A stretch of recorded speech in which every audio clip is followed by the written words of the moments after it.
Chapter 5. The Birthday Bash. I got used to the way Fudge looked without his top front teeth. He looked like a very small first grader. Dr. Brown, our dentist, said he'd have to wait until he was 6 or 7 to get his grown-up teeth. I started calling him Fang because when he smiles, all you can see are the top 2 side teeth next to the big space. So it looks like he has fangs. My mother didn't like that. "I want you to stop calling him Fang," she told me. "What should I call him?" I asked. "Farley Drexel?" "Just plain Fudge will be fine," my mother said. "What's wrong with Farley Drexel?" I asked. "How come you named him that if you don't like it?" "I like it fine," my mother said, "but right now we call him Fudge. Not Farley, not Drexel, and not Fang." "What's wrong with Fang?" I asked. "I think it sounds neat." "Fang is an insult."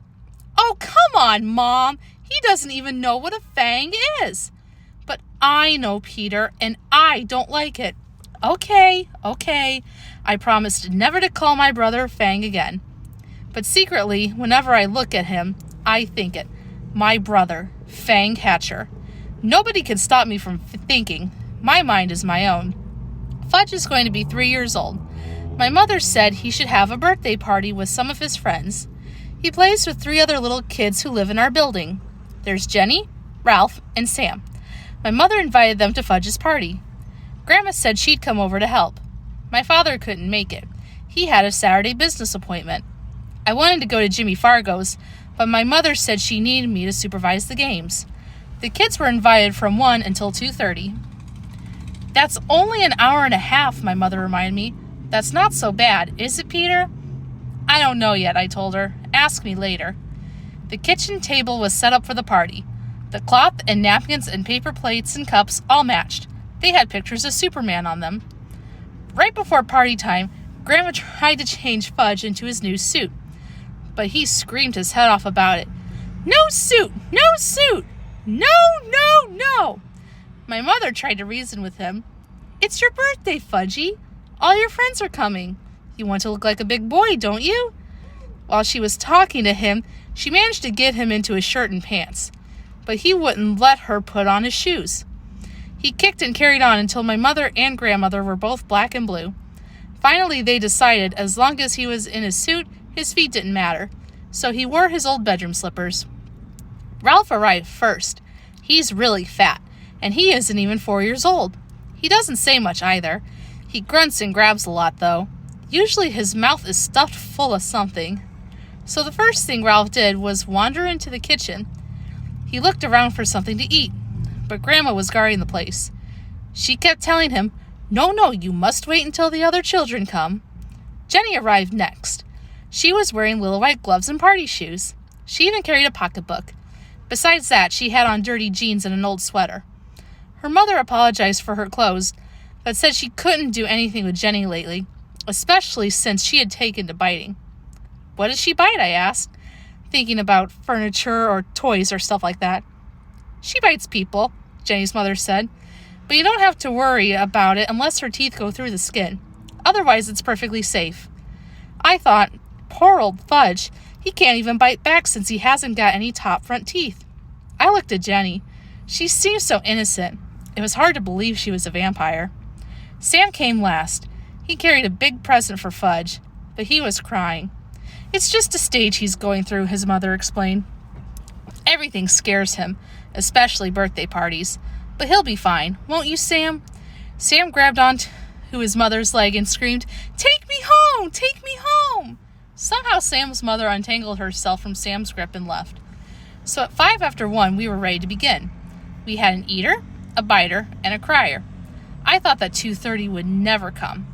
I also thought my mother was slightly crazy for dreaming up the party in the first place. "Doesn't Fudge have any normal friends?" I whispered. "There's nothing wrong with Fudgy's friends," my mother whispered back. "All small children are like that." Grandma got them seated around the kitchen table. She put a party hat on each kid's head. Sam screamed, "Get it off! Get it off!" But the others wore their hats and didn't complain. My mother snapped a picture of them with her new camera. Then Grandma turned off the lights, and my mother lit the candles on Fudge's cake. It had chocolate frosting and big yellow roses. I led the singing of Happy Birthday. My mother carried the cake across the kitchen to the party table and set it down in front of Fudge. Sam cried, "Too dark! Too dark!" So Grandma had to turn on the kitchen lights before Fudge blew out his candles.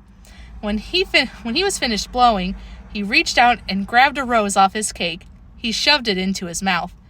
"Oh, Fudge," my mother said. "Look what you did." But Grandma said, "It's his birthday. He can do whatever he wants." So Fudge reached over and grabbed a second rose. I guess Fat Ralph couldn't stand seeing Fudge eat those yellow roses because he grabbed one too. By that time, the cake looked pretty messy. My mother, finally coming to her senses, took the cake away and sliced it up. Each kid got a Dixie cup, a small piece of cake, and some milk.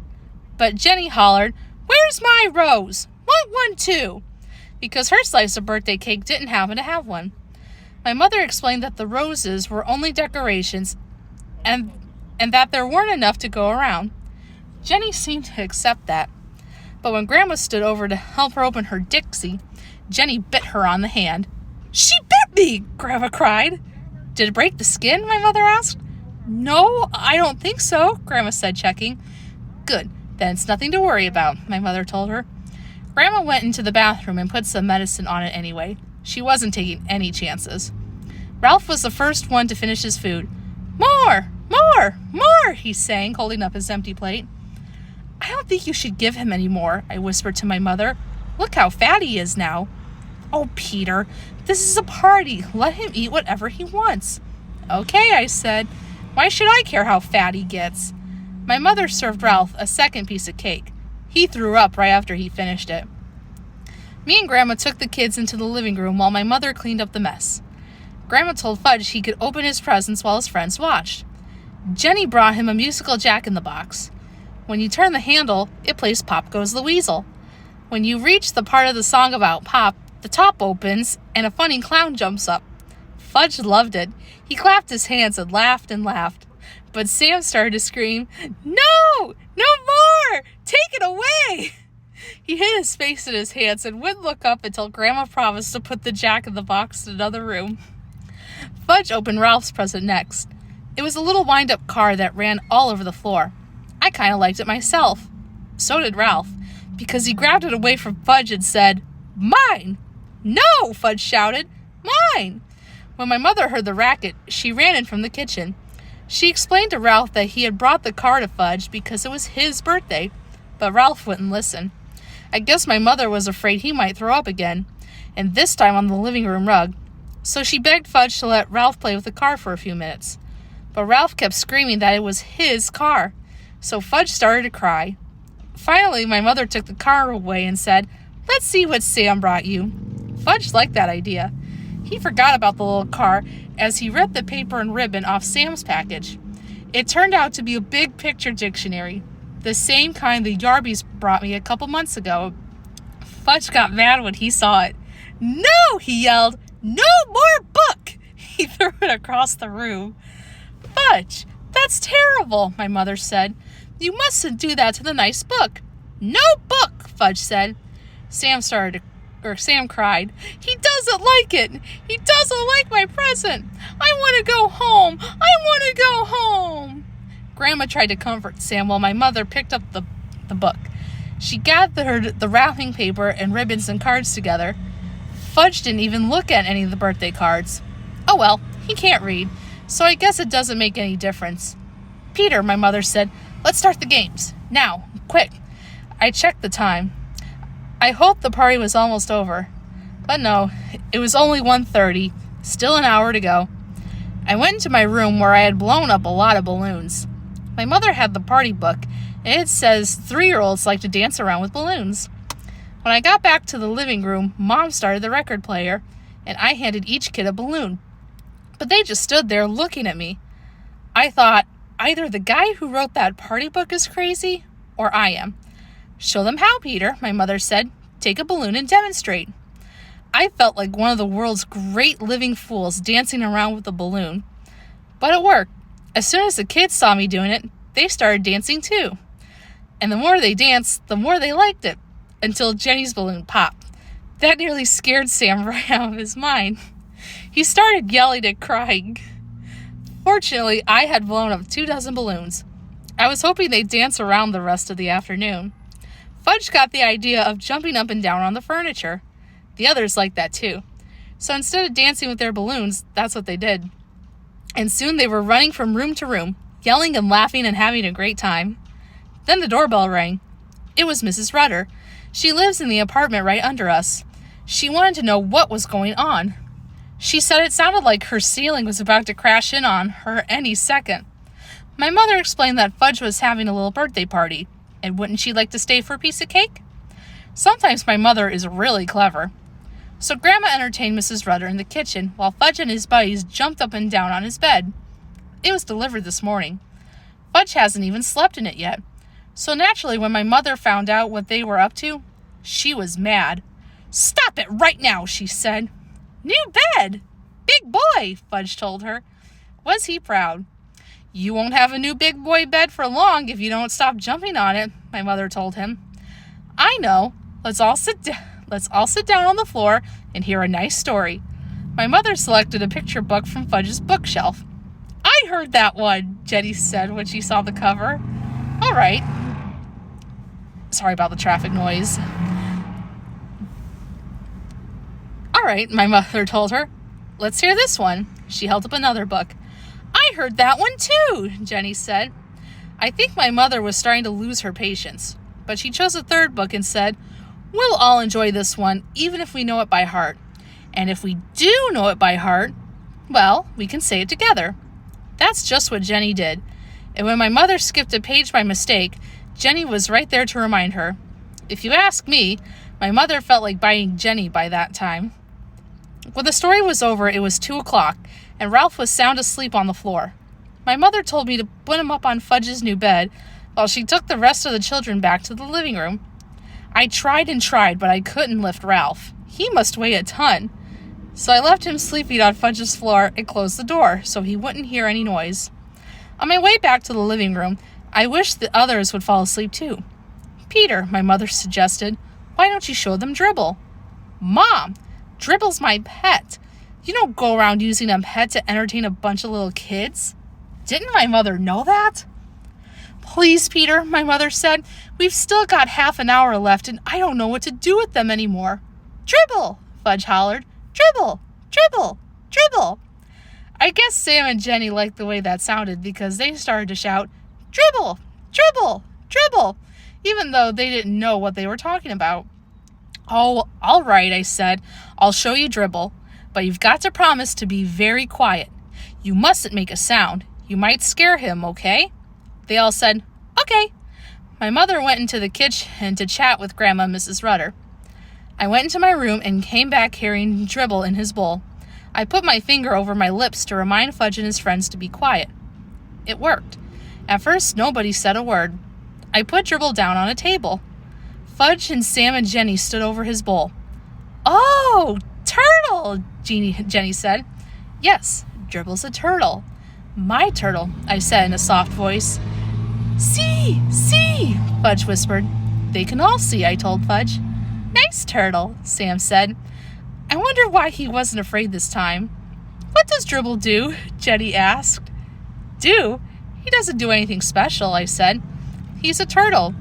He does turtle things." "Like what?" Jenny asked. What was with this kid anyway? "Well," I said, "he swims around a little, and he sleeps on his rock, and he eats." "Does he make?" Jenny asked. "Make?" I said. "Make a tinkle." "Oh, that. Well, sure, I guess so." Jenny laughed. So did Sam and Fudge. "I make tinkles too. Want to see?" Jenny asked. "No," I said. "See, see," Fudge laughed, pointing at Jenny. Jenny had a big smile on her face. Next thing I knew, there was a puddle on the rug. "Mom!" I hollered. "Come quick!" My mother dashed in from the kitchen. "What, Peter? What is it?" "Just look at what Jenny did," I said. "What is that?" my mother asked, eyeing the puddle. "She made on the floor," I said, "and on purpose." "Oh, Jenny, my mother cried. "You didn't." "Did too," Jenny said. "That was very naughty," my mother told her. "You come with me." She scooped up Jenny and carried her into the bathroom. After that, Mom mopped up the puddle. Finally, the doorbell rang. It was 2:30. The party was over. I could hardly believe it. I was beginning to think it would never end. First, Ralph's mother came. She had to wake him up to get him out of the apartment.